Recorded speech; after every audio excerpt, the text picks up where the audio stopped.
Hello friends, नमस्कार। आप सभी का स्वागत है आपके अपने चैनल वनडे एग्जाम टारगेट पे। जैसे कि आप लोग देख रहे हैं, यहाँ पर हम लोग साइंस कवर करने चले हैं। साइंस में पूरा आपका सेकंड पेपर कवर करेंगे। सेकंड पेपर कवर करेंगे तो आप ये क्वेश्चन करेंगे तो क्या ये फर्स्ट पेपर के लिए इंपॉर्टेंट नहीं है? तो ये जब भी आप साइंस, एसएसटी ये सारी चीज़ें पढ़ते हैं तो ये आपके सेकेंड पेपर के लिए और साथ ही साथ फर्स्ट पेपर के लिए सॉलिड तरीके का मैटर आपका तैयार होगा, क्योंकि ये आपका पूरा एनसीईआरटी और एससीईआरटी का मैटर हम आपको देते हैं। ए टू जेड एक एक शब्द आपके एनसीईआरटी और मैक्सिमम एससीईआरटी दोनों से कवर होंगे, लेकिन ये नोट्स के फॉर्मेट में होंगे और बहुत ही अच्छे नोट्स हैं। तो चलिए शुरू से लास्ट तक वीडियो के साथ बने रहिएगा। बड़ी मेहनत से इसे 3 दिन में हमने तैयार किया है, तो देखेंगे। और सबसे इंपॉर्टेंट चीज बता दें, ये जैसा मैटर हम आपको प्रोवाइड करा रहे हैं, एक भी चीज देखिए। टॉपिक पहले देखिए, रेशे और वस्त्र। पहले यहां पर आप देखते चलिए। क्या आवाज नहीं आ रही है? ओके, तो चलिए यहाँ पर, हाँ बिल्कुल, यहाँ पर आप देखते चलिए एक एक शब्द यहाँ पर आपका क्लियर करेंगे। तो जैसा कि यहाँ पर आप देख रहे हैं, टॉपिक हम कवर करने वाले। पहला टॉपिक आपका कवर हो चुका। पहला टॉपिक हमने पढ़ा दिया। पहला टॉपिक क्या था? दैनिक जीवन में विज्ञान, महत्व, खोजें, उसकी उपयोगिता, ये सारी चीजें थी। इसको मैंने एक ही वीडियो में कवर कर दिया। अब जब कोचिंग में जाएंगे, पेड कोर्सेज करेंगे, तो एक दिन में एक आपका छोटा छोटा सा कवर किया जाएगा। हम पूरा यहाँ पर देखिए रेशे और वस्त्र, साथ साथ में रेशे से वस्त्र बनने की पूरी प्रक्रिया कवर करेंगे। हम ये नहीं कहते आपको मैटर नहीं मिलेगा, मैटर मिल जाएगा, लेकिन आप इसको खोजते खोजते 4 दिन बिता देंगे। 4 दिन कलेक्ट करेंगे मैटर, कंपाइल कर, मतलब उसका ढेर बनाएंगे। फिर उसके बाद आप कम से कम 1 हफ्ते के बाद इसे पढ़ना शुरू करेंगे। तो ये सारी चीजें होंगी, लेकिन जब आपको यहाँ पर नोट्स, मैटर, ये सारी चीजें प्रोवाइड कराई जा रही है, तो इसे शुरू से लास्ट तक देखते रहिए, ठीक है।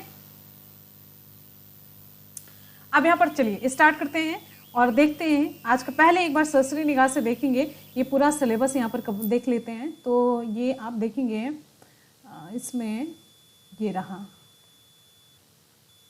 साइंस में आ जाते हैं। साइंस की तरफ ये रहा आपका साइंस का पोर्शन। साइंस के पोर्शन में ये देखिए, ये दैनिक जीवन में विज्ञान, ये हमने कवर कर लिया। दैनिक जीवन में विज्ञान, महत्वपूर्ण खोज, महत्व, मानव विज्ञान और प्रौद्योगिकी, ये हो गया कवर।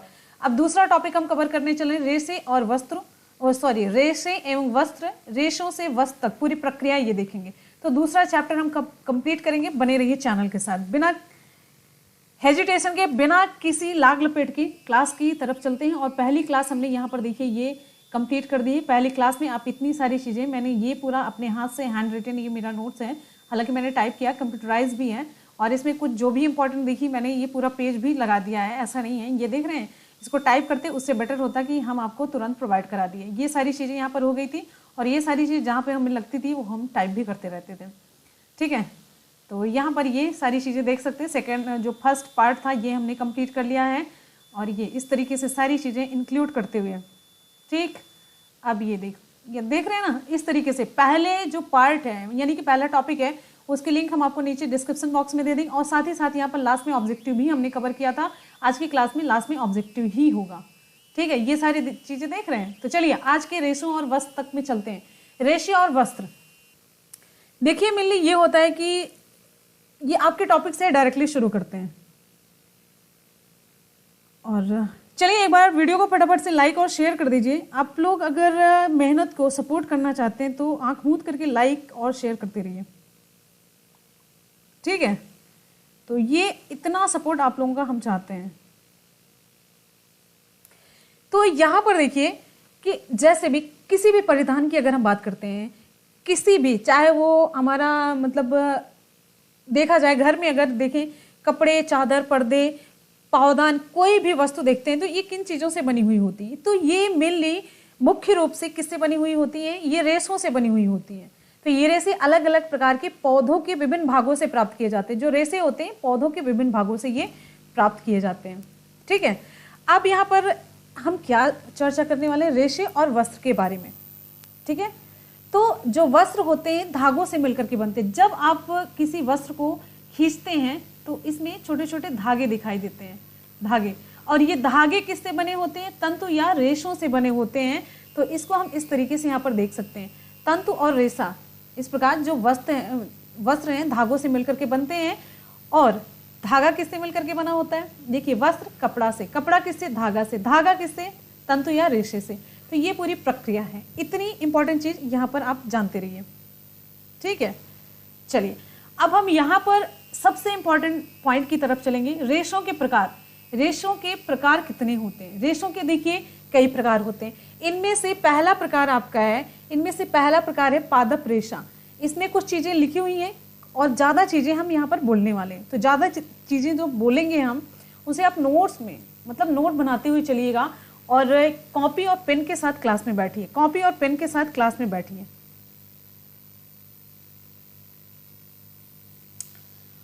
और यहाँ पर जो भी क्लास में ध्यान दिया, समय का उपयोग किया, भविष्य चमक जाता है। और अगर इधर उधर करेंगे तो चीज़ें बाद में बहुत ज़्यादा होती जाएंगी, कॉम्प्लिकेटेड होती जाएंगी। टॉपिक बहुत है, अगर कवर करते हुए चलेंगे और आप भी मेरे साथ चलेंगे, देखेंगे एक दिन ऐसा आएगा फर्स्ट पेपर सर पूरा कंप्लीट करवा रहे, सेकंड पेपर हम कंप्लीट करवा, आपका कुछ बचेगा ही नहीं। सच में बता रही हूँ, अगर आप कुछ भी कर लें, किसी भी तरीके से पढ़ाई कर लें, लेकिन ये जो मेरा मैटर है अगर इसको आप पढ़ के जाते हैं 100% सफल ना होकर लौटे, आप लोग खुद कमेंट सेक्शन में कमेंट करके बताएंगे। इतना कॉन्फिडेंस मुझे खुद के मैटर पर है और ये ऐसा मैटर नहीं है। रेशों के प्रकार में हम बात करेंगे पादप रेशे। पादप रेशे कौन से होते हैं? पादप रेशे ऐसे होते हैं जो सिंपल सी, पादप मतलब पौधा होता है, पौधों से प्राप्त रेशे, पौधों से प्राप्त जो रेशे होते हैं। तो यहाँ पर एक चीज और आपको थोड़ा सा जोड़ना है, पौधों के किसी भाग से, ये किसी भाग में आपका तना हो जाता है, बीज हो जाता है, पत्ती हो जाता है। जब हम आपको पीडीएफ दे देंगे तो आप बस इतना जानेंगे पादप रेशे ये हैं, लेकिन ये किसी भी भाग से प्राप्त किए जाने वाले रेशे होते हैं। जैसे कि इसमें तना हो जाता है, बीज हो जाता है, पत्ती हो जाता है, फल हो जाता है, इनसे प्राप्त रेशे प्राकृतिक रेशे कहलाते हैं।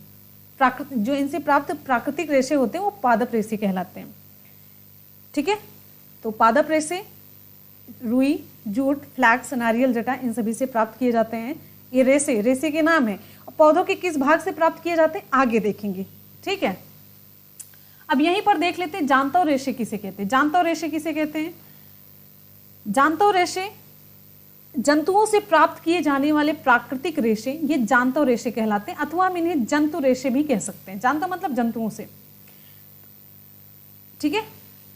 देखिए ऊन के भेड़ों से ऊन किससे मिलती है? भेड़ों के बालों से। रेशम किससे मिलता है? रेशम कीट से मिलता है। रेशम कीट के मेनली ये पूछा जाता है किस भाग से, तो कोकून से मिलता है ये।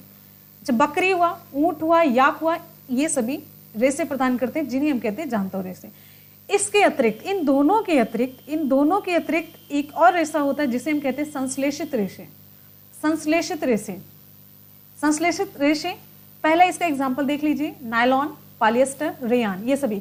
और जितने यहाँ पर हमने एग्जाम्पल दे दिए हैं ये बहुत इंपॉर्टेंट है, मोस्ट इंपॉर्टेंट है, ये मोस्ट इंपॉर्टेंट, ठीक है, ये मोस्ट इंपॉर्टेंट है। तो कहने का मतलब आपको यहाँ पर बता देते हैं, संश्लेषित रेशे की अगर हम बात करते हैं तो ये ऐसे रेशे होते हैं जो मनुष्य कृत्रिम ढंग से, मतलब खुद से बनाता है, कृत्रिम ढंग से बनाता है। कृत्रिम ढंग से कैसे? पेट्रोलियम उत्पादों से, ध्यान रखिएगा, पेट्रोलियम उत्पादों से, पेट्रोलियम उत्पादों के जटिल रासायनिक परिवर्तनों के पश्चात बनता है। ये जटिल रासायनिक परिवर्तन इसमें होता है, किसमें? पेट्रोलियम उत्पाद से डायरेक्ट ये संश्लेषित रेशा तो बन नहीं जाएगा, यहाँ पर जटिल रासायनिक प्रक्रिया होती, फिर ये संश्लेषित रेशा बनता है। और इसका एग्जाम्पल हो जाता है नायलॉन, पॉलिएस्टर, रेयान, ये सभी। इतनी बातें क्लियर समझ में आ गई? इतनी बातें समझ में आ गई? समझ में आ जाए तो नीचे जल्दी से एक लाइक का, थम्स अप, मतलब कुछ सिंबल आप बताते चलिएगा, ठीक है। क्लियर है? चलिए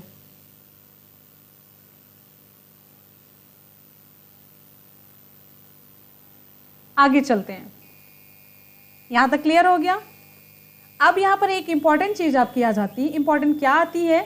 कौन सा रेशा, जैसे हमने कह दिया रुई है, रुई ये रेशा है, ये किस पौधे से प्राप्त होता है? रुई किससे प्राप्त होता है? बहुत इंपॉर्टेंट, ये कपास से प्राप्त होता है। और पौधे का कौन सा भाग है जो रुई प्रदान करता है? ये रेशा जो प्रदान करता है रुई, ये बीजों से मिलती है। बीजों, यहाँ पर ऐसे ऐसे फूल बने होते हैं ना, तो बीज काले काले से होते हैं, उसके किनारे चारों तरफ ऐसे रुई खिली खिली सी होती है, व्हाइट व्हाइट सी।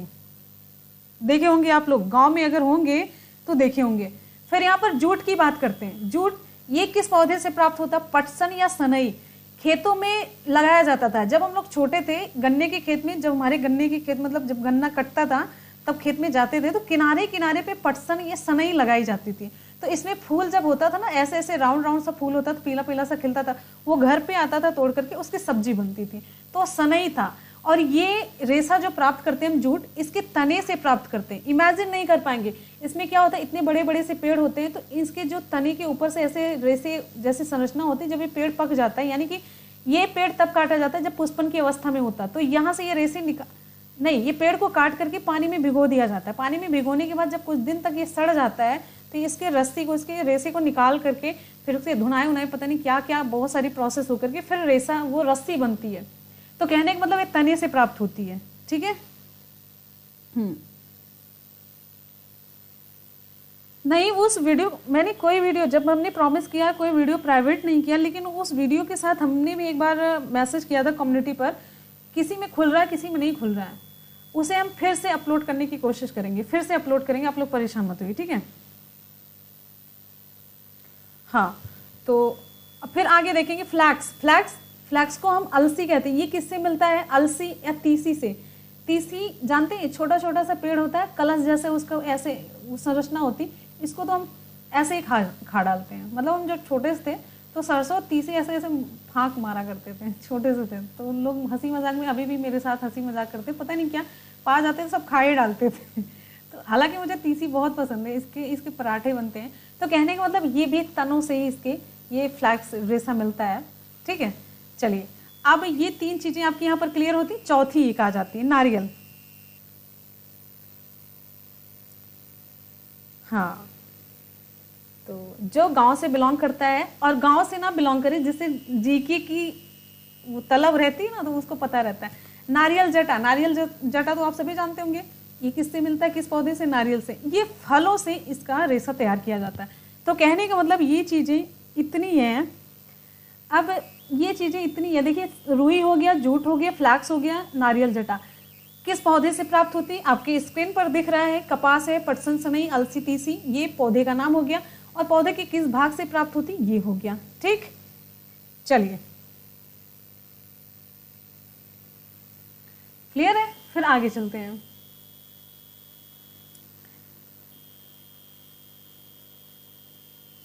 ओके, हम कभी अलसी दिखा देंगे आप लोगों को, मेरे खेत में लगी है शायद, तो हम दिखाएंगे, उसका खेत भी दिखा देंगे, टेंशन मत लीजिए। हाँ, मैं तो क्या गम है। अच्छा, अब आते हैं ऊन प्रदान करने वाले जंतु की तरफ। ये रेसे हो गया, फिर ऊन प्रदान करने वाले जंतु की तरफ भी आ जाते हैं। ठीक है। चलिए, ऊन प्रदान करने वाले कुछ जंतु होते हैं जिनका हम डायरेक्ट एकदम से ये पढ़ेंगे कि कौन से जंतु से प्राप्त होता है। क्लियर है? चलिए, यहाँ पर देखिए, जैसे देखिए, आप इतना तो जानते होंगे ना, भेड़ की त्वचा के बाल से कुछ मुलायम घने रेशे प्राप्त किए जाते हैं जिन्हें हम ऊन कहते हैं। अब ये ऊन भी एक रेशा ही है, इसलिए इसे भी पढ़ना जरूरी है, कुछ भी नहीं छोड़ेंगे।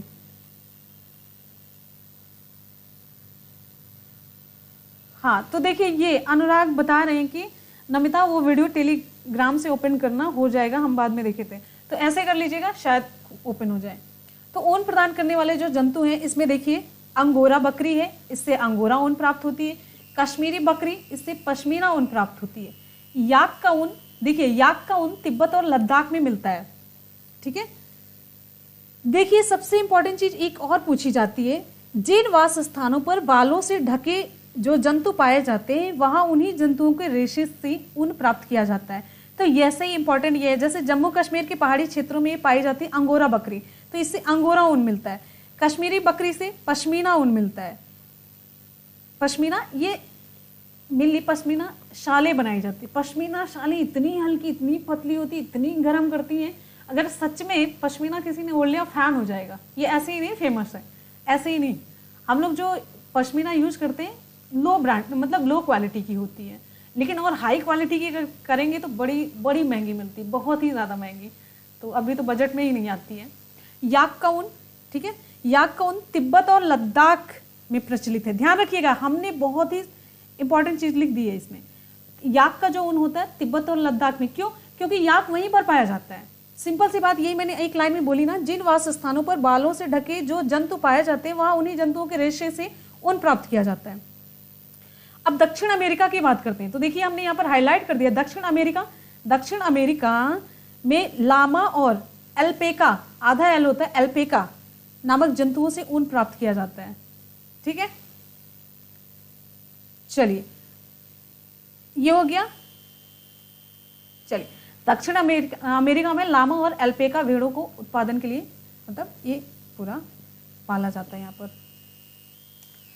अब यहाँ पर आप एक इंपॉर्टेंट चीज ये देखते चलिए कि सामान्यतया देखिए जम्मू और कश्मीर, हिमाचल प्रदेश, उत्तराखंड, अरुणाचल प्रदेश और सिक्किम के पहाड़ी क्षेत्रों में, अथवा पहाड़ी क्षेत्रों की बात कर ली हमने, अथवा इधर चलेंगे तो हरियाणा, पंजाब, राजस्थान और गुजरात के मैदानी क्षेत्रों में झुंड के रूप में पाली जाती है। ये किसकी बात की जा रही है? भेड़ों को। भेड़ों को कैसे पाला जाता है? झुंड के रूप में पाला जाता है। वैसे भी भेड़ें झुंड में ही चलती है। और एक भेड़ की खासियत बता देते हैं, तो जब भी कभी एग्जाम्पल ऐसे देना होता है उल्टा पुल्टा कि मतलब भेड़ चाल चल रहे हो, मतलब एक अगर आगे रास्ते में कुआं आया ना, अगर एक कूदी तो सब के सब उसी में कूद जाती है, मतलब अंधे होकर के चलती है। एक कूदी तो सारी की सारी उसी में कूद जाएगी, आगे नहीं भेड़ चाल। तो वैसे ही आप लोग भी भेड़ चाल ना चला करिए, एक जहाँ पे पहुंच रहा पता चले पीछे सारी भीड़ चली गई। देखिए जो सही है, जो सुटेबल हो वही काम करना चाहिए। अच्छा, भेड़ के बारे में देखेंगे तो भेड़ शाकाहारी होती है, घास और पत्तियां खाना पसंद करती है। हरे चारे के अतिरिक्त ये दाल, मक्का, ज्वार आदि खाती हैं। ठीक है, और हाँ सारी बात कही यहाँ पे कर लीजिए, सारी बात कर लीजिए। हाँ, कितने अच्छे मेरे बच्चे हैं, बहुत प्यारे बच्चे, वाह वाह, बहुत बतिया लीजिए। फिर है भेड़ों के देशों की गुणवत्ता। जो भेड़ों के देशों की गुणवत्ता होती है उनके पोषण, जलवायु और उचित देखभाल पर निर्भर करती है। ठीक है,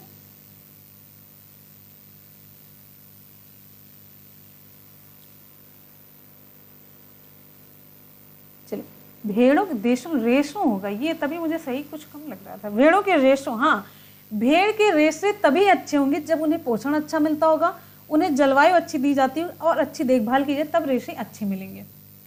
अब यहाँ पर एक इंपॉर्टेंट प्रश्न बन जाता है, देखिए भेड़ों की कुछ नस्लों के शरीर पर, इस लाइन को हम बता रहे हैं क्या? वर्णात्मक प्रजनन को बता रहे हैं। वर्णात्मक प्रजनन की बात हम यहाँ पर बताते चल रहे हैं।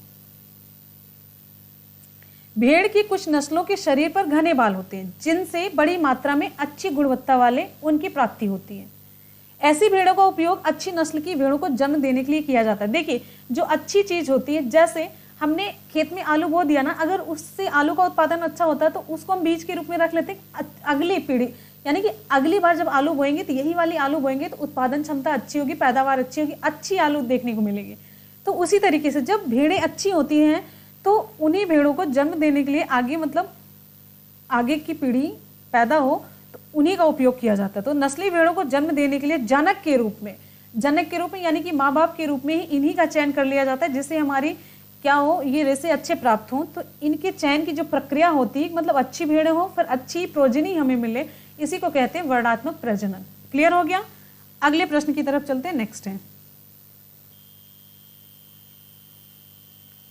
अब यहाँ पर एक इंपॉर्टेंट चीज आ जाती है, नस्ल का नाम और किस राज्य में पाई जाती है, उनकी गुणवत्ता क्या है। हम किसी भी नोट्स में कोई कॉम्प्रोमाइज नहीं करेंगे और उम्मीद करते हैं कि आप पढ़ने में कोई कॉम्प्रोमाइज नहीं करेंगे। बाखरवाल ये कहाँ पर पाई जाती है? जम्मू और कश्मीर में। उनकी गुणवत्ता उन्हीं शालों के लिए ये प्रसिद्ध है। दूसरी है रामपुर बुशायर, ये उत्तर प्रदेश, हिमाचल प्रदेश में पाई जाती है, भूरे ऊन वाले कंबल के लिए प्रसिद्ध है। नाली, जिसे हम नली के नाम से भी जानते हैं, राजस्थान, पंजाब और हरियाणा में पाई जाती है, ये गलीचे के लिए इसका उपयोग किया जाता है। लोही, ये राजस्थान और पंजाब में पाई जाती है, किसके लिए प्रसिद्ध है? उन्हीं वस्त्रों के लिए। मारवाड़ी गुजरात में पाई जाती है, मोटी और रुक्ष ऊन कंबल के लिए प्रयोग की जाती है। पाटनवाड़ ये गुजरात में पाई जाती है और होजरी के लिए इसका उपयोग होता है। होजरी के कपड़े आजकल बहुत ही ट्रेंड में हैं।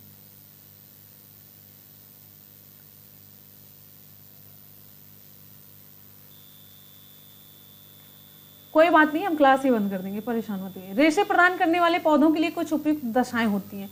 जो रेशे प्रदान करने वाले पौधे, अब यहाँ पर रेशों की अगर हमने बात की तो देखिए हमने पादप रेशे भी कर लिए, पादप रेशे की बात कर ली, जंतु रेशों की बात कर ली, उसके बाद से संश्लेषित रेशों की बात कर ली, ऊन भी हमने पूरा कवर कर लिया। इतने रेशे हमारे हो जाते कंप्लीट। ठीक है, ये पूरा हो जाता हमारा कंप्लीट। फिर उसके बाद रेशे प्रदान करने वाले पौधों के लिए कुछ उपयुक्त दशाएं हैं, बड़ी इंपॉर्टेंट है। यहाँ से आपके एग्जाम में चाहे वो जीएस का हो चाहे जो भी हो, यहाँ से क्वेश्चन जरूर पूछा जाता है। फिर आगे देखते हैं। अब यहाँ पर देखिए, हाँ, अब उपयुक्त दशाओं की अगर हम बात करते हैं तो यहाँ पर सबसे इंपॉर्टेंट चीज हम बात करेंगे किसकी, पहले ये कपास की बात करते हैं। ठीक है, ये जो लाइन हमें दिख रही है ये कपास के बारे में। तो कपास में क्या है, फल के अंदर कपास के 3-4 बीज स्थित होते हैं। जो फल होता है कपास का इस तरीके से होता है, खिला खिला सा रहता है, तो इसमें 3-4 बीज काले से होते हैं। तो जब भी आप बीज वो रुई निकालते हो तो बीज इसको काला काला सा फेंक देते हैं। तो कपास के जो फल के अंदर है कपास के 3-4 बीज स्थित होते हैं। प्रत्येक बिनौले की तरह प्रत्येक बिनौले की सतह से अनेकानेक सफेद रंग के रेशे निकलते हैं। अब बिनौला किसे कहते हैं, बिनौला किसे कहते हैं, किसी को पता है? कपास के पौधों के बीज, जो कपास के पौधों के ये बीज होते हैं, तो बिनौले की सतह से मतलब इन्हीं की सतह से सफेद सफेद रंग के रेशे निकलते, वही एकदम से व्हाइट व्हाइट से वही रुई होते हैं। तो बिनौले मतलब इसके जो बीज होते हैं, पौधों के बीज।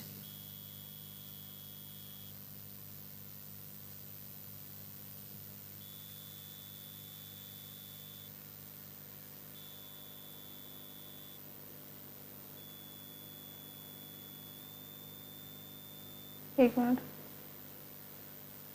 चलिए हम यहाँ पर आपको बताते चलेंगे कुछ चीजें अगर छूटी होंगी तो। देखिए यहाँ पर हम आपको और बताते चलते हैं, ध्यान से, पहले ध्यान से सुनते जाइएगा। जो कपास होता है रेशा होता है, ध्यान से सुनिए। इसके उत्पादन में भारत का जो स्थान है ये बहुत ही इंपॉर्टेंट मतलब स्थान है। अब फिर उसके बाद भारत में कहाँ पर पाया जाता है? महाराष्ट्र, गुजरात, तमिलनाडु, मध्य प्रदेश, आंध्र प्रदेश, राजस्थान और पंजाब के राज्यों में कपास की खेती मुख्यतः होती है। और कपास की खेती के लिए सबसे इंपॉर्टेंट लाइन तो यहाँ पर हमने नहीं लिखा, कपास की खेती के लिए काली मिट्टी, ध्यान रखिएगा, काली मिट्टी, कपास की खेती के लिए काली मिट्टी। और जलवायु कैसी होनी चाहिए? उष्ण जलवायु। कैसी जलवायु? उष्ण जलवायु। उष्ण जलवायु जिनका तापमान 21 डिग्री सेल्सियस से लेकर के 27 डिग्री सेल्सियस के बीच हो, यही उपयुक्त रहता। क्या? काली मिट्टी। मिट्टी कैसी हो? काली मिट्टी हो। जलवायु कैसी? उष्ण जलवायु हो, जिसका तापमान 21 से लेकर के 27 डिग्री सेंटीग्रेड तक हो। ठीक है। और यहां पर एक इंपॉर्टेंट चीज ये बताते हैं, काली मिट्टी क्यों जरूरी है, इसका रीजन भी बता देते हैं। काली मिट्टी में नमी को अपने अंदर बनाए रखने की क्षमता होती है, नमी को अपने अंदर बनाए रखने की क्षमता होती है, और इसीलिए सामान्य वर्षा ही कपास की खेती के लिए लाभकारी होती है। क्योंकि ये काली मिट्टी अपनी नमी को बनाए रखती है, तो सामान्य से वर्षा होगी तब भी ये परफेक्ट है। ठीक ठीक, बहुत बढ़िया। और आपको यहां पर बता देते हैं,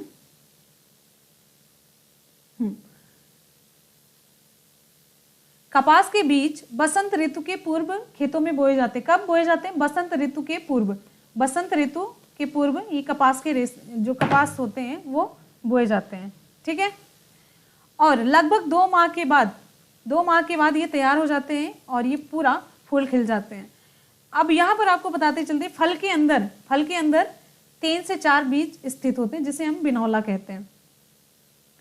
प्रत्येक बिनौले की सतह पर ये सफेद रंग के रेशे निकले हुए होते हैं। और यहाँ पर आपको बताते चलते हैं, पूर्ण परिपक्व फल के फटने पर अधिकाधिक कपास तंतुओं से ढके बिनौले दिखाई देने लगते हैं। इन्हें कपास गोलक कहते हैं। कपास गोलक ऐसे जो खिला सा रहेगा, बस खिल जाता है, फूट करके खिल जाता है ना, वही कपास गोलक कहलाता है। और यहाँ पर एक कपास गोलक का ये रोल होता है कि जो कपास गोलकों से कपास को हस्त चयन द्वारा प्राप्त किया जाता है। मतलब कपास गोलक, ये जो खिला हुआ कपास होता है, जैसे फूल लगा, फूल लगने के बाद ये पूरा खिल जाता है, फट जाता है, तो फटने के बाद ये रुई छिटक जाती है, तो यही रुई को निकाला जाता है, बीज को फेंक दिया जाता है। तो ये हाथों के द्वारा होती है ये प्रक्रिया। तो इसी प्रकार कपास के गोलकों से कपास के बीज बिनौले को पृथक करने की प्रक्रिया को हम कपास ओटना कहते हैं। कपास ओटना किसे कहते हैं? कपास ओटना किसे कहते हैं? कपास के गोलकों से कपास के बीज को अलग करना, मतलब रुई अलग करके बीज को फेंक देना, ये होता है। और पारंपरिक ढंग से, जैसे मतलब पारंपरिक जो हमारा तरीका होता है, कपास हाथों से ओटी जाती थी, लेकिन आजकल कपास ओटने के लिए मशीनों का भी उपयोग किया जाता है। क्लियर है? चलिए अब यहाँ पर देखिए पारंपरिक ये हुए, रुई का जो उपयोग होता है सूती कपड़े, चादर, पर्दे बनाने में किया जाता है। गद्दा, तकिया, रजाई में भी रुई भरा जाता है। नॉर्मल सी इन्फॉर्मेशन। फिर आगे देखिए कपास से विभिन्न प्रकार के कागज बनाए जाते हैं, ये इंपॉर्टेंट है, पूछा जाएगा निम्नलिखित में से क्या कपास से बनाया जाता है। फिर कपास के बीज से तेल भी निकाला जाता है और तेल निकालने के बाद जो अपशिष्ट होता है वो पशुओं को चारे के रूप में दे दिया जाता है। अत्यधिक पौष्टिक होने के कारण इससे पशुओं के दूध की गुणवत्ता भी बढ़ जाती है। कुछ भी नहीं छोड़ेंगे, अगर ध्यान से आप जुटे रहेंगे ना, क्या ही बोले। अब आगे यहाँ पर देखिए बीटी कपास है, ये जो हमारी हेडिंग है उसी के अंतर्गत था कि रेशेदार पौधों के उत्पादन के लिए जो मतलब उपयुक्त दशाएं होती वो हम पढ़ रहे थे। बीटी कपास की बात कर रहे थे। तो बीटी कपास पिछले 3 दशकों में विज्ञान की आधुनिक तकनीकी जैव प्रौद्योगिकी द्वारा कपास की एक ऐसी प्रजाति विकसित की गई जिसे हम बीटी कपास कहते हैं। मतलब जैव प्रौद्योगिकी जो होता है, जानते हैं बायोटेक्नोलॉजी ये होता है। सिंपल सी लैंग्वेज में आपको समझाते चलते हैं। जैसे मतलब हमें एक अच्छी सी कपास चाहिए, मतलब अच्छी सी ऐसी कपास चाहिए जिसमें रुई ज़्यादा मिले और जो कीट वगैरह हो उनका आक्रमण ना हो। तो हम क्या काम करते हैं, इसमें मनचाही चीज़ ऐसे इंसर्ट कराते हैं बायोटेक्नोलॉजी के थ्रू, जिससे कि हमें ये सारी चीज़ें मिल जाएं। कहने का मतलब जो चीज़ हम चाहते हैं उसे हम डीएनए के रूप में डालते हैं और अगली पीढ़ी में हमें वो चीज़ें मिल जाती। यही होता है बीटी कपास, मतलब टेक्नोलॉजी के द्वारा कपास की अच्छी प्रजाति उत्पन्न करना। तो इस कपास के पौधों में सैकड़ों टॉक्सिन उत्पन्न करने की क्षमता होती है, जिसके कारण फसलों की कीट पतंगों से रक्षा होती। अब देखिए ये सैकड़ों टॉक्सिन उत्पन्न करते हैं तो कीट पतंगों से अपनी रक्षा कर लेते हैं। नहीं तो पहले क्या था कि कीट पतंगों से रक्षा नहीं कर पाते थे, ये फसल नष्ट हो जाया करती थी। ठीक है, अब उसके बाद देखेंगे देशी कपास की तुलना में इनमें न केवल कपास की उत्पादकता बढ़ी परंतु इसकी गुणवत्ता में भी वृद्धि हुई है। जब भी आप जैव प्रौद्योगिकी बायोटेक्नोलॉजी का प्रयोग करेंगे, जो आगे प्रोजेनी होती है उसकी उत्पादन क्षमता बढ़ती है, उसमें रोग वगैरह नहीं लगता है, उसकी मतलब प्रजाति, कहने को मतलब सारी चीजें अच्छी ही होती हैं। भारत में पिछले लगभग 1 वर्षों से कई राज्यों में बीटी कपास की खेती हो रही, जिनमें गुजरात, महाराष्ट्र और आंध्र प्रदेश प्रमुख है। अब आगे चलेंगे, जूट के बारे में पढ़ेंगे। जूट पटसन, इसके बारे में डिटेल में पढ़ लेते हैं। अब इसके बारे में डिटेल क्या है। जूट एक पादप रेशा है जिसे हम पटसन कहते हैं। ये किससे मिलता है, ये सनई के तने से प्राप्त किया जाता है। किससे, सनई के तने से प्राप्त किया जाता है।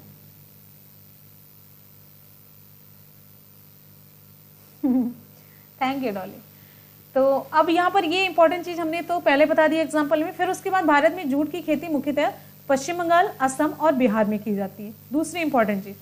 तीसरी इंपॉर्टेंट चीज, पटसन की खेती के लिए जो उपयुक्त मिट्टी होती है वो कौन सी होती है, तो पटसन की खेती के लिए कछार की मिट्टी, जिसे हम कहते हैं जलोढ़ मिट्टी, ये अधिक उपयुक्त होती है। मोस्ट इंपॉर्टेंट, ये सारी चीजें लिखने में पता है कितना टाइम लगता है। आगे देखेंगे, पटसन के बीज वर्षा ऋतु में बोए जाते हैं। कब बोए जाते हैं, वर्षा ऋतु में बोए जाते हैं। और पटसन के पौधों की लंबाई कितनी होती है, 8 से 10 फीट होती है। ठीक, लगभग 3 माह के बाद, कितने, 3 माह के बाद इसमें पीले रंग के फूल दिखाई देने लगते हैं।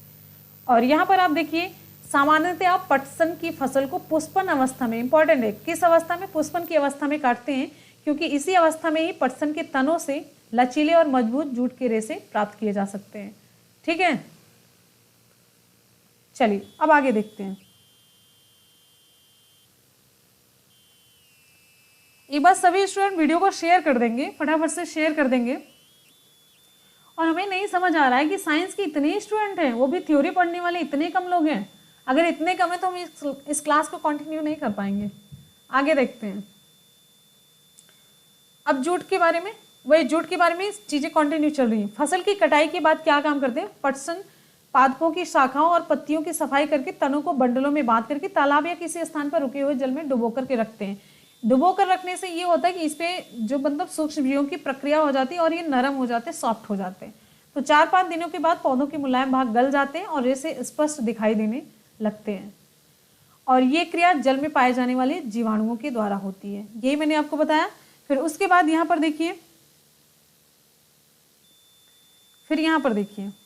ये प्रक्रिया क्या कहलाती है, ये प्रक्रिया पटसन की रेटिंग कहलाती है। ये प्रक्रिया क्या कहलाती है, ये प्रक्रिया पटसन की रेटिंग कहलाती है। ठीक है, पटसन की रेटिंग कहलाती है। और आगे यहाँ पर देखेंगे, जो कपास के रेशों से अगर हम तुलना करते हैं तो कपास के रेशों की तुलना में कुछ अधिक ये मजबूत होते हैं। तो कपास के रेशों की तुलना में पटसन के रेशे मजबूत होते हैं।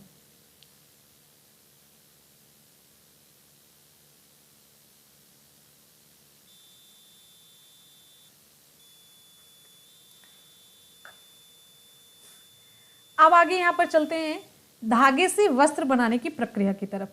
धागे से वस्त्र, अभी तक तो हम लोगों ने क्या पढ़ा था, हम लोगों ने अभी रेशे और तंतु पढ़ा, रेशे तंतु और ये सारी चीजें हम लोगों ने पढ़ ली, धागे।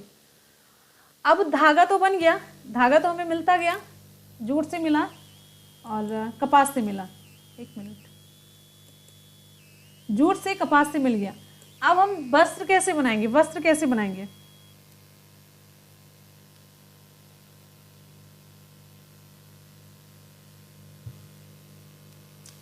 देखिए, कपास या जूट के तंतुओं से हम धागे का निर्माण करते हैं, ठीक है। और फिर एक एक करके चलते चलते हैं, देखते चलते हैं कि क्या क्या है प्रक्रिया है।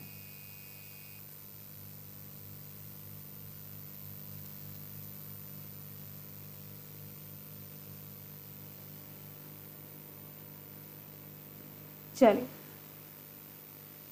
अब यहां पर हाँ देखते चलते हैं धागे से वस्त्र बनाने की प्रक्रिया में। आप लोगों के कमेंट चेक कर रहे थे।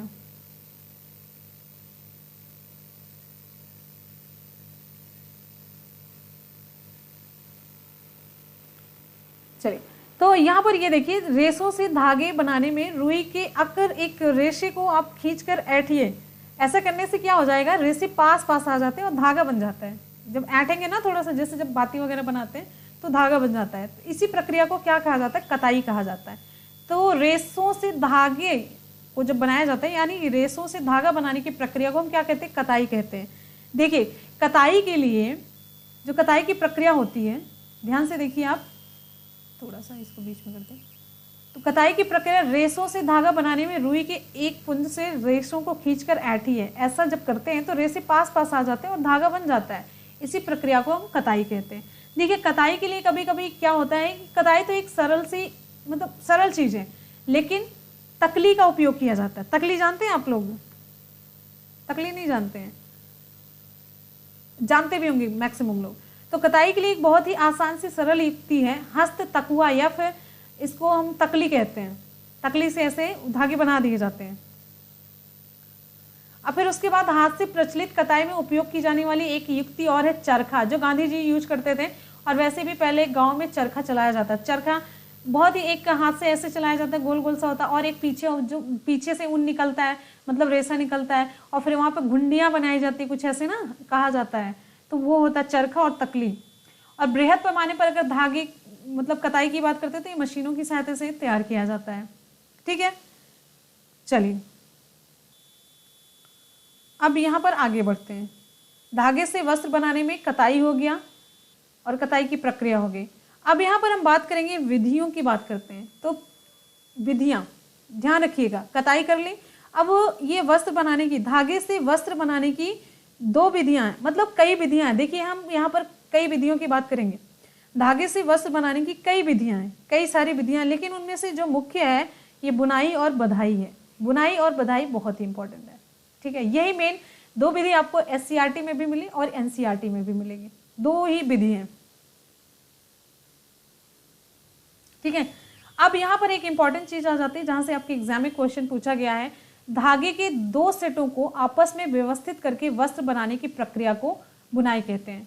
तो यहाँ पर आपको बताएंगे, सारी चीजें इंपॉर्टेंट, सब कुछ आपके सिलेबस के अकॉर्डिंग है। धागे के दो सेटों को आपस में व्यवस्थित करके वस्त्र बनाने की जो प्रक्रिया होती है, दो सेट ऐसे होते हैं, एक होता नहीं जैसे आप ऐसे ऐसे करते हैं, फिर कभी एक गांव में बोलते हैं ना, जो पंखा बनाया जाता है, हमारे गांव में बोला जाता है बेना, तो ऐसे ऐसे करके ऐसे बनाया जाता है। तो ये धागों को आपस में किस तरीके से आप व्यवस्थित करते हैं, उसे व्यवस्थित करके फिर आप वस्त्र बनाते हैं, इसे हम बुनाई कहते हैं, ठीक है। तो बुनाई के लिए करघों का प्रयोग किया जाता है, बुनाई के लिए करघों का प्रयोग किया जाता है। और करघे होते हैं दो प्रकार के, एक पहला होता हथकरघा हैंडलूम, दूसरा होता पावर हैंडलूम। जो गांव में सूती वस्त्रों की बुनाई होती है वो हथकरघा यानी कि हैंडलूम की सहायता से की जाती है, जबकि औद्योगिक स्तर की अगर हम बात करते हैं तो वस्त्रों की बुनाई विद्युत चालित करघों यानी कि विद्युत से चलने वाले करघों यानी कि पावर हैंडलूम के द्वारा किया जाता है। तो ये दोनों करघे हो गए, बात समझ में आई? चलिए, अब आगे देखेंगे। ये चीजें यहाँ पर क्लियर हो गई। एक और इंपॉर्टेंट चीज आती है जहां से आपके एग्जाम में क्वेश्चन पूछा जाता है और आपको कम ही देखने को मिलेगा। धागे से वस्त्र निर्माण की प्रक्रिया बुनाई कहलाती है। ये आप सभी जानते हैं।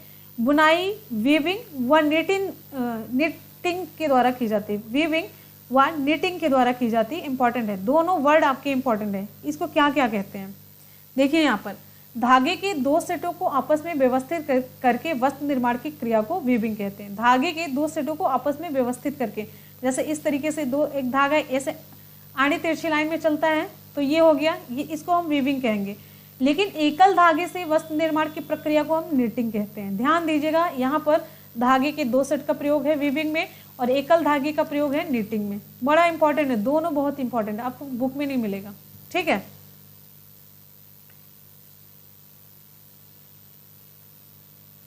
हाँ, ये सिलेबस में ये ज़्यादा होम साइंस का है, ये ज़्यादा होम साइंस का है। ये पोर्शन होम साइंस से ज़्यादा रिलेट कर रहा है। फिर आगे देखिए, यहाँ तक हो गया। फिर आगे बधाई। अब ये कताई हम लोगों ने मतलब बुनाई देख लिया था, बधाई बाकी था। तो बधाई किसे कहते हैं? एकल धागे से वस्त्र बनाने की क्रिया को कहते हैं। एकल धागे से वस्त्र बनाने की क्रिया बधाई आप लोगों ने देखा है। एग्जाम्पल आपको देखते हैं, बताते हैं। जैसे स्वेटर आपने देखा है, चलिए स्वेटर आपको बताते हैं। स्वेटर आपने देखा है, स्वेटर का अगर एक छोर खुलता है, पूरा खुलता चला जाता है, पूरा खुलता चला जाता है, तो एकल धागे से वो वस्त्र बना होता है, वही होता है एकल धागे से। मोजा आप अब देखिए, मोजा या फिर मोजा देखिए, एक जगह से आप खोलेंगे पूरा खुलता चला जाएगा, तो ये होती है एकल धागे से वस्त्र बनाने की प्रक्रिया। ठीक, चलिए अब आगे देखते हैं, आगे क्या मिलने वाला है, वेट करिए।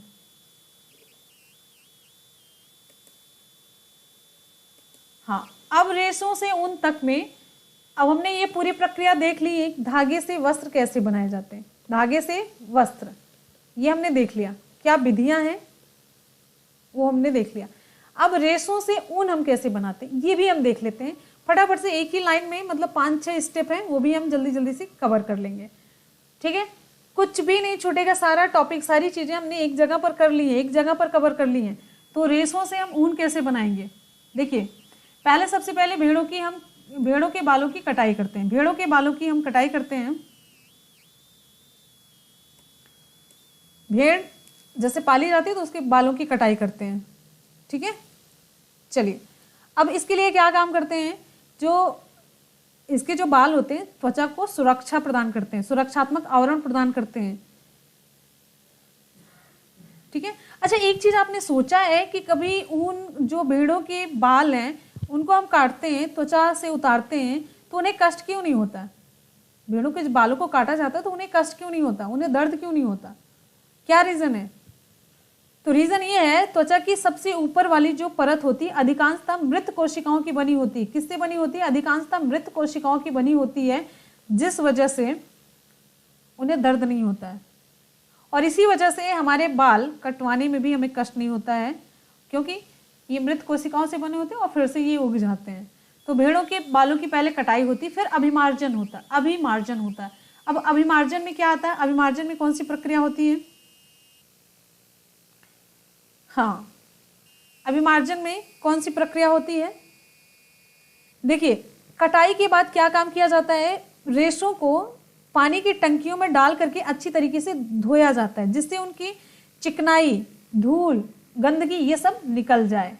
तो बात समझ में आई, अभिमार्जन किसे कहते हैं? और आजकल जो अभिमार्जन होता है मशीनों के द्वारा किया जाता है, हाथों से नहीं किया जाता बड़े पैमाने पर। ध्यान से सुनते जाएंगे तो सारी चीजें समझ में आ रही होंगी। बहुत बढ़िया। और ये क्लास को तुरंत का तुरंत देख करके खत्म कर लिया करिए। अब आगे देखिए, छटाई की जाती है। अभिमार्जन के बाद रेशों की छटाई होती है। इसमें अच्छे जो रोएदार रेशों को उनकी लंबाई, चिकनाई और हल्केपन के आधार पर अलग अलग कर लिया जाता है। तो छटाई का यह काम हाथों से अथवा मशीनों की सहायता से किया जाता है। ठीक, फिर आगे बात करेंगे कताई की।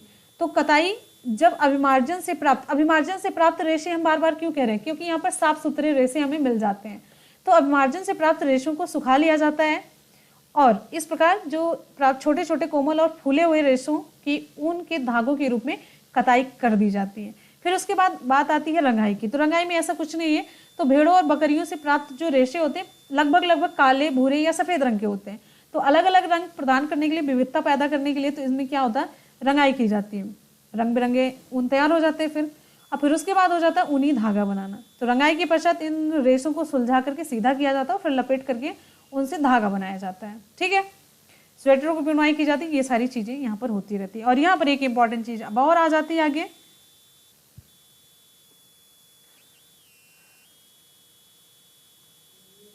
अब यहाँ पर देखिए रेशों से ऊन तक में एक बहुत ही इंपॉर्टेंट लाइन आपके लिए आ जाती है, जहां से आपके जीएस से भी क्वेश्चन पूछा जाता है। तो यहाँ पर देखिए, जंतु रेशों की छटाई करने वाले जो कारीगर होते, कभी कभी एंथ्रैक्स लिख देते हैं शुद्ध, एंथ्रैक्स नामक जीवाणु के द्वारा संक्रमित हो जाते हैं। एंथ्रैक्स नामक जीवाणु, जो रेशे की छटाई करने वाले कारीगर होते हैं, वो एंथ्रैक्स नामक जीवाणु के द्वारा संक्रमित हो जाते हैं, जो कुछ समय बाद एक घातक रुधिर रोग, जिसे कहते हैं सॉर्टर्स रोग, मतलब एंथ्रैक्स जीवाणु के द्वारा कौन सा रोग होता है, इंपॉर्टेंट। ठीक, कहां पर होता है, जहां पर रेशों की छटाई की जाती है। क्लियर हो गया, इंपॉर्टेंट है। किसी भी उद्योग में कारीगरों द्वारा ऐसे जोखिमों को झेलना व्यावसायिक संकट कहलाता है। व्यावसायिक संकट मतलब पैसे के लिए अपना ये झेलते रहते हैं। ठीक है, अगला इंपॉर्टेंट पॉइंट, भेड़ों की संख्या की दृष्टि से अगर हम बात करते हैं तो चीन और ऑस्ट्रेलिया के बाद भारत का विश्व में तीसरा स्थान है। अभी आप लोगों ने दूसरा किया था ना, तो ये तीसरा स्थान है। पहला चीन, दूसरा ऑस्ट्रेलिया और तीसरा स्थान है किसका, भारत का। भेड़ों की संख्या की दृष्टि से हम बात कर रहे हैं। और गुणवत्ता की दृष्टि में अगर हम बात करते हैं तो न्यूजीलैंड की मेरिनो भेड़ों से सबसे अच्छा ऊन प्राप्त होता है। ये ऐसे फैक्ट हैं जो कि आपको एनसीईआरटी और एससीईआरटी के अलावा कहीं पर नहीं मिलेंगे, आप घूम के आ जाइए। ठीक, अब आगे चलते हैं। आगे यहां पर बात करते हैं रेशम। रेशम भी क्या है, धागा है। ठीक है, तो ये भी रेशा है। तो रेशम एक प्राकृतिक रेशा है जो रेशम कीट के कोकून से प्राप्त किया जाता है। पहली लाइन ही मोस्ट इंपॉर्टेंट आपकी। हमने कहा ना हम कुछ नहीं छोड़ेंगे, जो रेशों से वस्त्र तक आपका ये टॉपिक है ना, रेशों से वस्त्र और रेशों से वस्त्रों तक ये बनने की प्रक्रिया एक बार कहा है, और फिर रेशों से वस्त्र कैसे बनता है, हम इसमें कुछ नहीं छोड़ेंगे। क्या आप लोगों को लगता है कुछ छूटा जा रहा है? कुछ भी नहीं छूटा जा रहा है, कुछ भी नहीं। ठीक, तो रेशमी वस्त्र हल्के, चिकने, मजबूत, टिकाऊ और आकर्षक होते हैं। किससे प्राप्त किया जाता है? ये कोकून से। ये बहुत इंपॉर्टेंट लाइन है, माइंड में अपने रख लीजिए। और जब भी क्लास किया करिए ना, हमेशा कॉपी और पेन के साथ क्लास किया करिए। सुपर डुपर हिट क्लास होती है, बस इतना जानते रहिए कि इससे ज़्यादा आपको कुछ भी नहीं पढ़ना। अब इससे ज़्यादा क्या पढ़ेंगे, हमने तो सारी चीज़ें इसमें इंक्लूड कर दी हैं। रेशम का आविष्कार सबसे पहले चीन देश में हुआ। कहाँ पर हुआ? चीन देश में हुआ। चीन वर्तमान समय में भी विश्व का सर्वाधिक रेशम उत्पन्न करने वाला देश है, प्रेजेंट टाइम में भी। ठीक है, बहुत बढ़िया। एक बार सभी स्टूडेंट वीडियो को लाइक करेंगे और दोस्तों में लिंक को शेयर कर देंगे। एक बार लाइक और शेयर कर दीजिए आप सभी लोग। फिर यहाँ पर आगे देखते हैं। भारत भी व्यावसायिक स्तर पर बहुत अधिक, यानी कि विश्व का लगभग 13% रेशम का उत्पादन करता है। भारत भी व्यावसायिक स्तर पर बहुत अधिक, यानी कि विश्व का लगभग 13% रेशम का उत्पादन ये करता है। क्लियर है? चलिए, जितना भी डाटा दे रहे हैं सभी बहुत ही इंपॉर्टेंट है।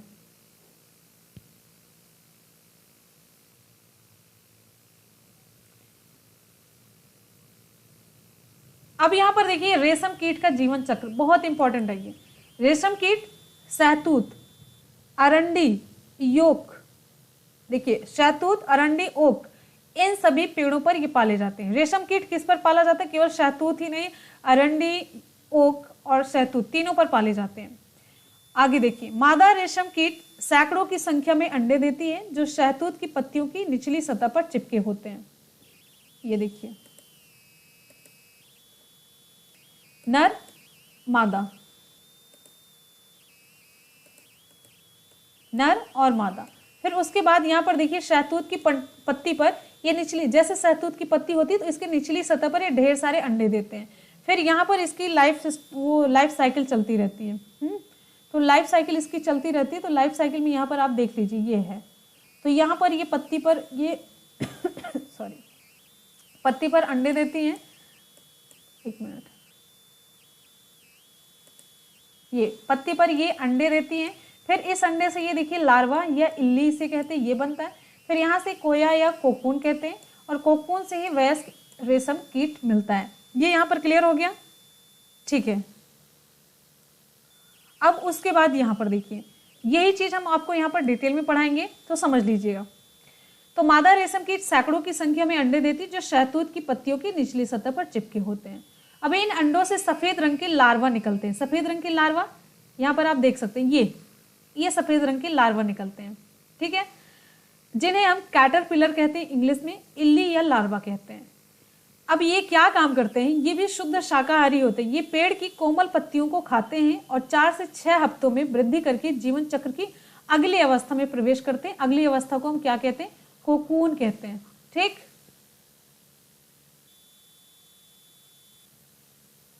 इनका भोजन होता है, ये इसी को खाते हैं। देखिए 3 बताया गया, शहतूत बताया गया, अरंडी बताया गया, ओक बताया गया। जो इनकी पसंद होती, जो ये खाते हैं, उसी पर पाला जाता है। रेशम कीट के लार्वा में एक विशेष ग्रंथि होती है जिसे रेशम ग्रंथि कहते हैं। जो रेशम कीट का लार्वा होता है, यानी कि जो एक कैटरपिलर होता है, यही तो कैटरपिलर, इसमें एक लार्वा होता, ग्रंथि होती है जिसे हम कहते हैं रेशम ग्रंथि। रेशम ग्रंथि अब यही क्या काम करता है, यही अपने चारों तरफ इस तरीके से चारों तरफ वही लार, जैसे ये कैटरपिलर हो गया ना, कैटरपिलर, तो अपने चारों तरफ ऐसे ऐसे लार से ऐसे ऐसे अपने को ढकता जाएगा, तो यही बन जाता कोया या कोकून। यही जो लार इसकी रहती है ना, जो अपने और ये आवरण बनाता चला जाता है, ये अपने चारों तरफ जो आवरण बनाता चला जाता है ना, वही रेशम का धागा बनता है। बस यही पूरी करामात है इसकी, ठीक है। तो इस ग्रंथि से अत्यंत महीन लसदार पदार्थ स्रावित होता रहता है, जो प्रोटीन युक्त होता है। ये सारी कितनी गॉड गिफ्टेड कैसी चीजें हैं, मुझे खुद कभी कभी पढ़ने के बाद समझ ही में नहीं आती है। फिर आगे देखिए, लार्वा अंग्रेजी की संख्या 8 के आकार में आगे से पीछे की ओर गति करता है। 8 की ऐसे ऐसे ऐसे ऐसे गति करते हुए अपने चारों ओर इस लसदार पदार्थ को लपेटता जाता है, जो अभी हमने बताया। और यही लसदार पदार्थ हवा के संपर्क में आने पर सूखकर रेशम के रेशे में बदल जाता है। और इसी बीच लार्वा किस में बदल जाता है, प्यूपा में रूपांतरित हो जाता है। प्यूपा मतलब कोकून, आपको मैंने चित्र दिखाया।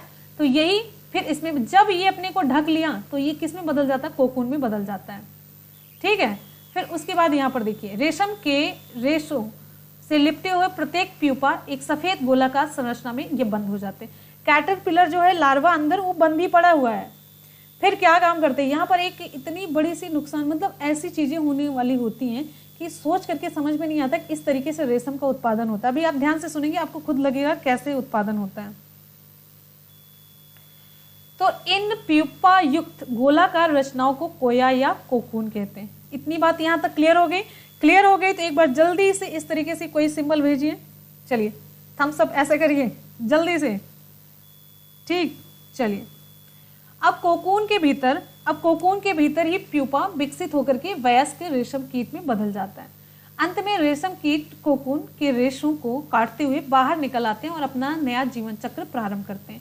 तो जब ये कोकून को काट करके मतलब बाहर निकल आते हैं तो यही कैटरपिलर एक वयस्क रेशम बन जाता है, रेशम कीट बन जाता है। लेकिन जब यहाँ पर आप ध्यान दीजिए, जब यही चीज यहाँ पर ये काट करके बाहर निकल आते हैं ना, तब तो ये रेशम का धागा कटा पिटा हो गया, फिर अच्छी क्वालिटी का नहीं बन पाता है। मतलब इनके बाहर निकलने से पहले ही अगर इनको अंदर ही मार दिया जाए तब रेशम का धागा हमें अच्छे तरीके से मिलता है। तो सहतूत की मतलब वृक्षों पर, अरंडी पर, ओक पर रेशम कीट का पालन किया जाता है।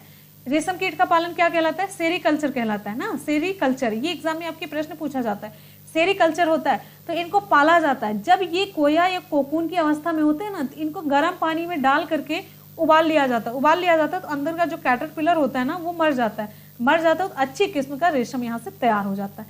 अब वही रेशम अगर इस अवस्था में आ जाए कि काट करके बाहर निकल जाए खुद से, तो रेशम कटा पिटा सा निकलता है, वो अच्छी क्वालिटी का नहीं माना जाता, ठीक है।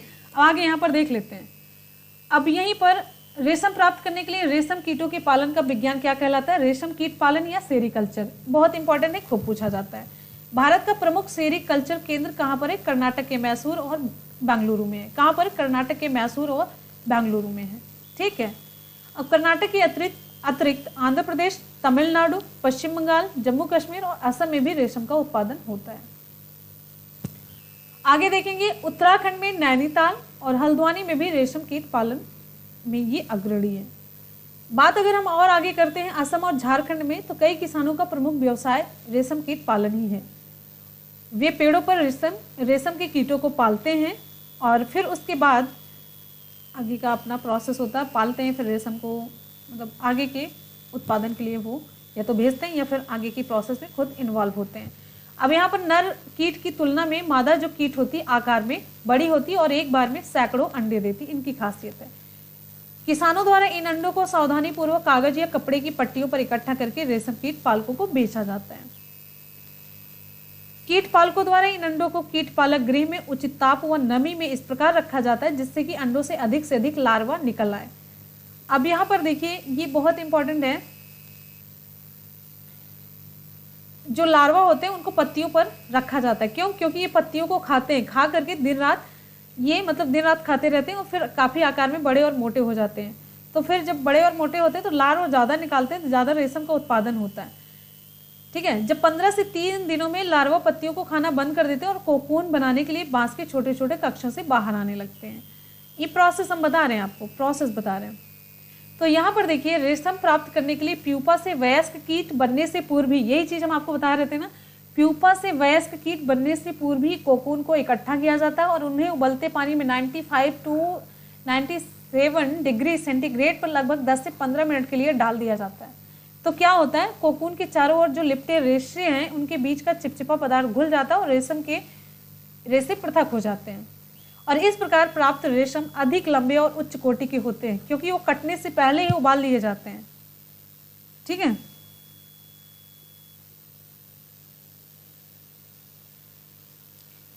अब आगे देखिए, ध्यान देने की बात यह है कि यदि प्यूपा से वयस्क कीट बन जाता है तो कोकून के रेशों को काटते हुए बाहर निकल जाता है।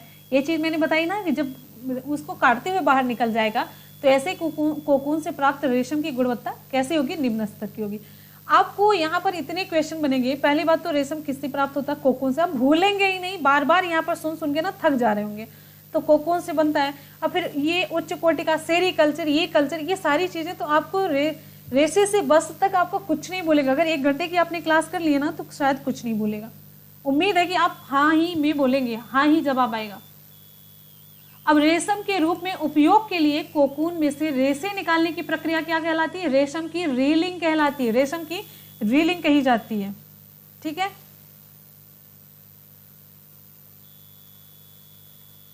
बहुत बढ़िया। और कोकून से रेशम प्राप्त करना, इस प्रक्रिया में लगभग 4 से 8 कोकून के रेशों को एक साथ मिला करके रेशम का धागा बनाया जाता है। रीलिंग विशेष मशीनों द्वारा की जाती है और सबसे प्रचलित जो रेशम है शहतूत के रेशम कीट से प्राप्त किया जाता है। देखिए जो हम आपको क्लास ये प्रोवाइड करा रहे हैं ना, ये हल्की फुल्की क्लास नहीं भाई, थियोरेटिकल है। सेकंड पेपर के लिए मस्त एकदम से A1 की क्लास है ये, इससे बेटर क्लास नहीं हो सकती, गारंटी है।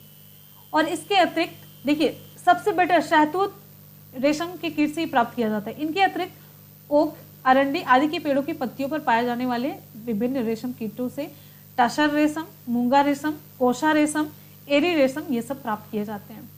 ठीक है। लेकिन सबसे बेटर शहतूत की पत्तियों, क्योंकि जब उनका फेवरेट होगा तो खाते हैं, जब मन पसंद होगा खाएंगे तो ज़्यादा वृद्धि होगी उनमें। जो चीज़ें जब वो ज़्यादा पसंद करते हैं, खाते हैं तो मन से खाते हैं तो चीज़ें भी अच्छी देंगे। अब यहाँ पर देखिए कुछ इंपॉर्टेंट फैक्ट हैं। कुछ इंपॉर्टेंट फैक्ट में ये नोट कर लीजिएगा। रेशम कीट के एक कोकून कोया से 300 मीटर से लेकर 900 मीटर तक लंबा रेशमी धागा निकलता है। कितना? एक कोकून से 300 मीटर से लेकर के 900 मीटर तक लंबा रेशमी धागा निकलता है। लगभग किलोमीटर तक ही समझ सकते हैं। 900 मीटर हुआ तो 100 और जोड़ लीजिए, हो गया 1 किलोमीटर। अब 1 किलोग्राम रेशम प्राप्त करने के लिए लगभग 5500 कोकूनों की आवश्यकता होती है। 1 किलोग्राम रेशम प्राप्त करने के लिए, इसीलिए रेशम के कपड़े कितने महंगे आते हैं। फिर भी हम कहते हैं अरे इतना महंगा है भैया, और थोड़ा सस्ता करो, सस्ता करो। एक होता ना, बकरी जान से जाए और खाने वाले को स्वाद ही ना मिले। बकरी तो मर गई बेचारी, खाने वाला कहता है अरे ये अच्छी नहीं, थोड़ा अच्छी नहीं बनी थी, ये सही नहीं है। मतलब इससे ज़्यादा सेक्रीफाइस क्या हो सकता है? आपको टेस्ट ही नहीं मिल रहा है लेकिन बकरी तो जान से गई बेचारी। तो मैंने जब से ये हमें नॉलेज हुई, हमने रेशम का पहनना, हमने उसी टाइम पे सोच लिया था हम रेशम कभी पहनेंगे नहीं। भाई इसमें कितनी हत्या होती है जीवों की, फिर तो वो रेशम जा करके तैयार हो रहा है कपड़ा। तो ऐसी शौक से बेटर है कि सिंपल सा ही पहना जाए, जिसमें पादपों की ज़रूरत होती है। खादी पहनिए, सूती पहनिए, चलेगा। रेशम कीट पालन में लगभग 1% कोकून से रेशम प्राप्त न करके उन्हें वयस्क रेशम कीट बनकर तैयार होने के लिए छोड़ दिया जाता है, ताकि वे रेशम निर्माण के लिए पुनः नया जीवन चक्र प्रारंभ कर सके। जब सभी का प्रयोग कर लिया जाएगा तो फिर रेशम बनेगा कैसे? नहीं।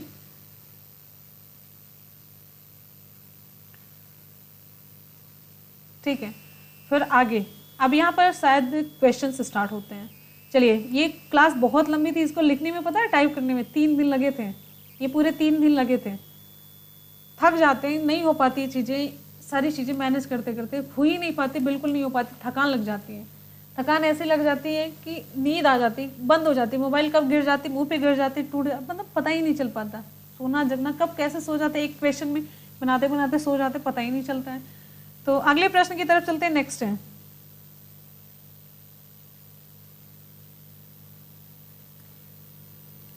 हाँ, मेरे ना पढ़ने से बंद तो बिल्कुल नहीं होगा, लेकिन हमें संतुष्टि तो रहेगी, हमें खुशी रहेगी। कुछ चीज़ें ऐसी होती ना, छोटी सी होती लेकिन बड़ी तकलीफ सी देती हैं, पता नहीं। अब आप बहुत सारी चीज़ें हैं जो छोड़िए, अपनी अपनी पसंद की बात है, अपना कीजिए आप लोग। शौक है तो पाल के रखिए, कोई दिक्कत नहीं है, वो तो उत्पादन हो रहा है। क्वेश्चन की तरफ आते हैं। ऊन धारण करने वाले जंतु हैं, जल्दी जल्दी से आप लोग रिप्लाई करते रहिए, जल्दी जल्दी से रिप्लाई करते रहिए। ओ हाँ, ऊन धारण करने वाले जंतु हैं ऊंट तथा याक, एल्पेका या लामा, अंगोरा बकरी या कश्मीरी बकरी, उपरोक्त सभी। विकल्प कौन सा सही होगा? चलिए फटाफट से रिप्लाई करते रहिए, आप सभी क्या करते हैं?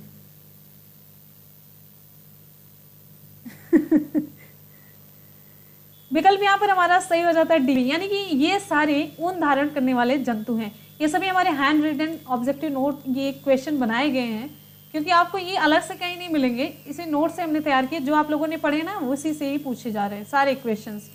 तो रेशम है मानव निर्मित रेशा, पादप रेशा, जंतु रेशा या उपरोक्त सभी? कौन सा है? रेशम क्या है?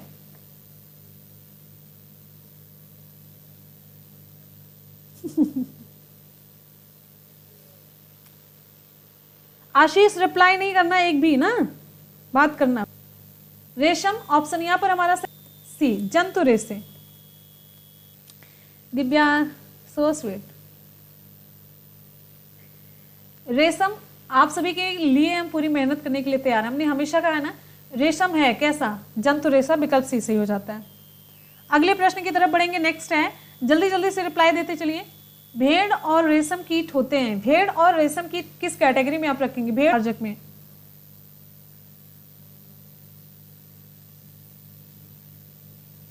विकल्प कौन सा सही होगा?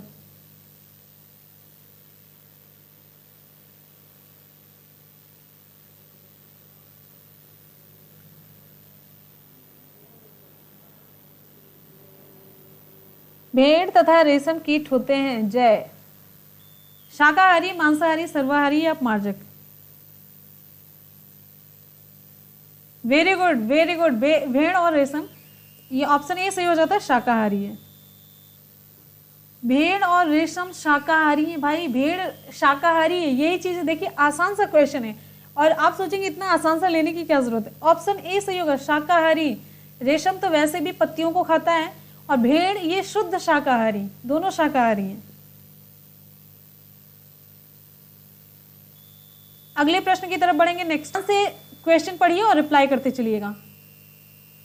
भेड़ों के रेशों की चिकनाई, भेड़ों के रेशों की चिकनाई धूल और गर्त निकालने के लिए जो की जाने वाली प्रक्रिया है क्या कहलाती है? अभिमार्जन, संसाधन, रीलिंग, कटाई या छटाई? ओके शेफाली, कोई बात नहीं।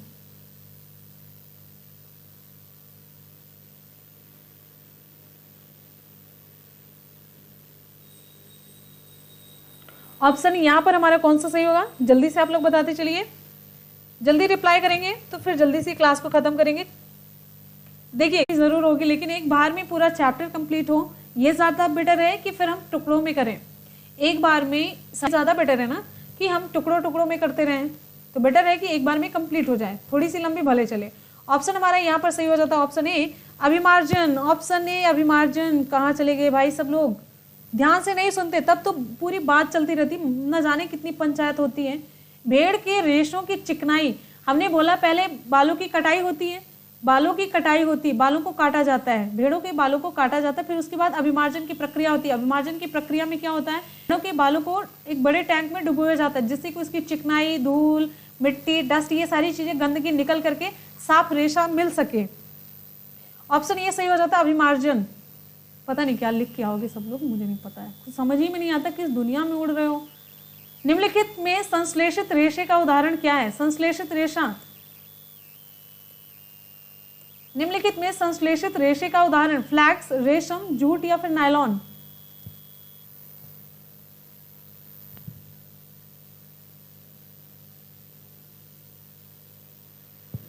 निम्नलिखित में संश्लेषित रेशे का उदाहरण क्या है, जल्दी से।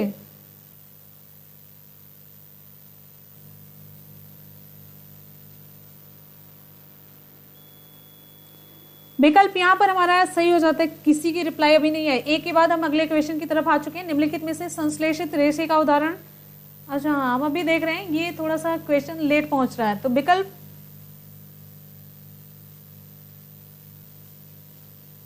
एक एक गुस्से से ना हम परेशान हो गए हैं। जितना कमेंट की ये लड़की पूरा गुस्सा, हमको गुस्सा आ रही, गुस्सा आ रही, गुस्सा आ रही। शांत हो जा बच्चा, देख लो स्क्रीन देख लो ना, शांत हो जाओ, रिलैक्स माइंड से पढ़ाई करो, सब सही होगा।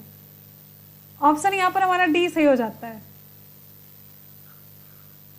नायलॉन। ठीक, से आप क्वेश्चन को पढ़िए, रिप्लाई करिए, कुछ भी जल्दबाजी नहीं है, सब कुछ आपने जो अभी पढ़ा है वहीं से क्वेश्चन पूछा गया। ठीक है, very good.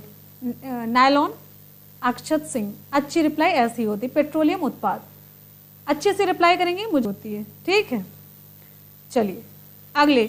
Very good Ritu, बहुत बढ़िया। नायलॉन, पॉलिएस्टर, रेयान, इस तरीके से रिप्लाई होनी चाहिए ना। वेरी गुड, बहुत बढ़िया। अगला प्रश्न है, फ्लैक्स पौधे की किस भाग से प्राप्त की जाती है। फ्लैक्स पौधे की किस भाग से प्राप्त की जाती है।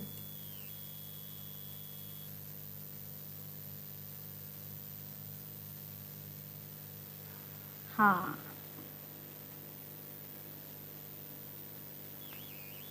फ्लैक्स पौधे के किस भाग से प्राप्त की जाती है।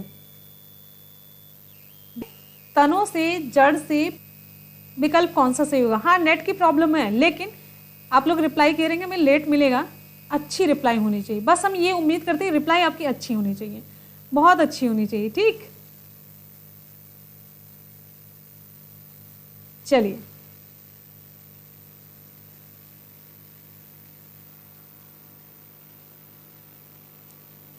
बहुत बढ़िया। फ्लैक्स पौधे के किस भाग से, तो यहां पर आपको बताना है फ्लैक्स पौधे के किस भाग से प्राप्त की जाती है। फ्लैक्स, अलसी की बात हम लोग कर रहे थे ना, अलसी की बात कर रहे थे हम लोग।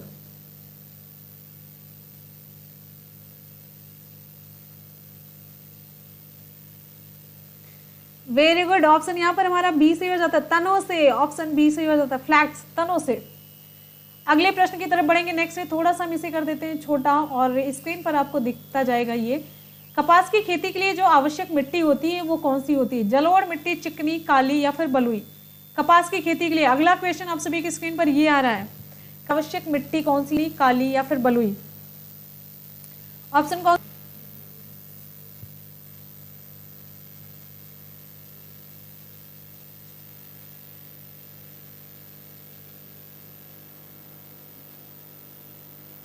कपास की खेती के लिए आवश्यक मिट्टी जलोढ़, चिकनी, काली मिट्टी या फिर बलुई।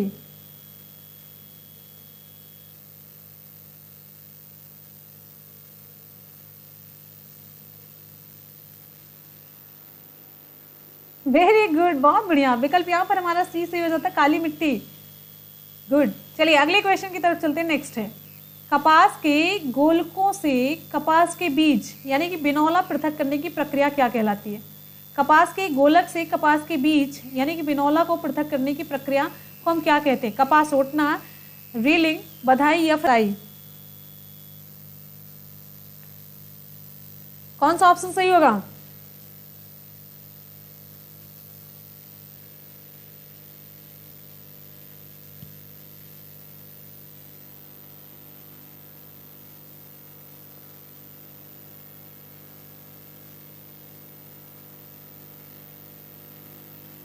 बहुत बढ़िया, बहुत बढ़िया, बहुत बढ़िया, क्या बात है, क्या बात है, जल्दी जल्दी से रिप्लाई। ऑप्शन यहाँ पर हमारा सही हो जाता है ऑप्शन ए, कपास ओटना। ऑप्शन ए सही हो जाता है, कपास ओटना।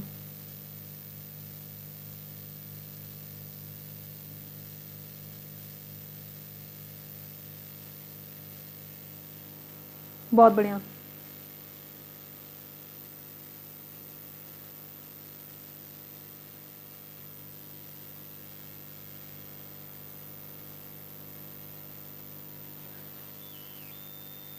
अगले क्वेश्चन की चलेंगे। नेक्स्ट, पटसन की खेती के लिए उपयुक्त मृदा कौन सी है? खेती के लिए उपयुक्त उपयुक्त उपयुक्त कहां से होगा? उपयुक्त मृदा कौन सी है? काली मिट्टी, जलोढ़ मिट्टी, बलुई या फिर कोई नहीं? पटसन की खेती के लिए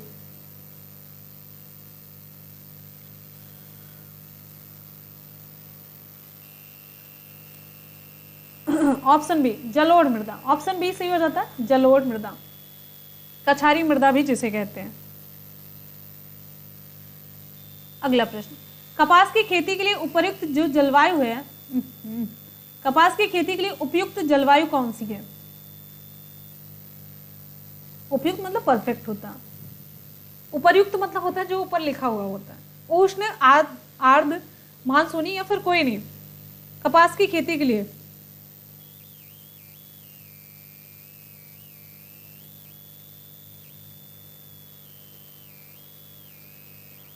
ऑप्शन ए सही हो जाता है, उष्ण जलवायु, जिसमें टेम्परेचर कितना होना चाहिए?